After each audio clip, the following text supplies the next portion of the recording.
I think the most life-changing aspect of my first solo summer motorcycle journey almost 6 years ago was the fact that I realized I was looking at myself from entirely the wrong perspective.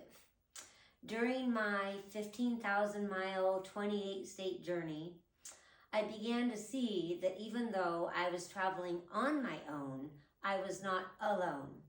And I also saw that with God by my side, I was a much stronger person than I had realized.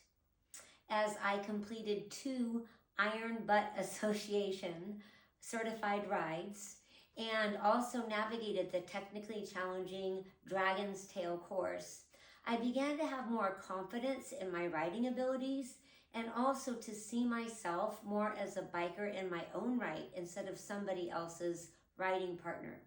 As I continued my journey towards home and rode through California and back into Oregon, I was able to spend time with 3 friends that I had known since I was much younger.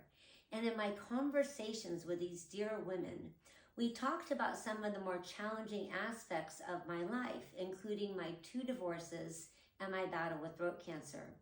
And what I came to understand through my conversations with these women was that I had not been looking at myself through God's eyes.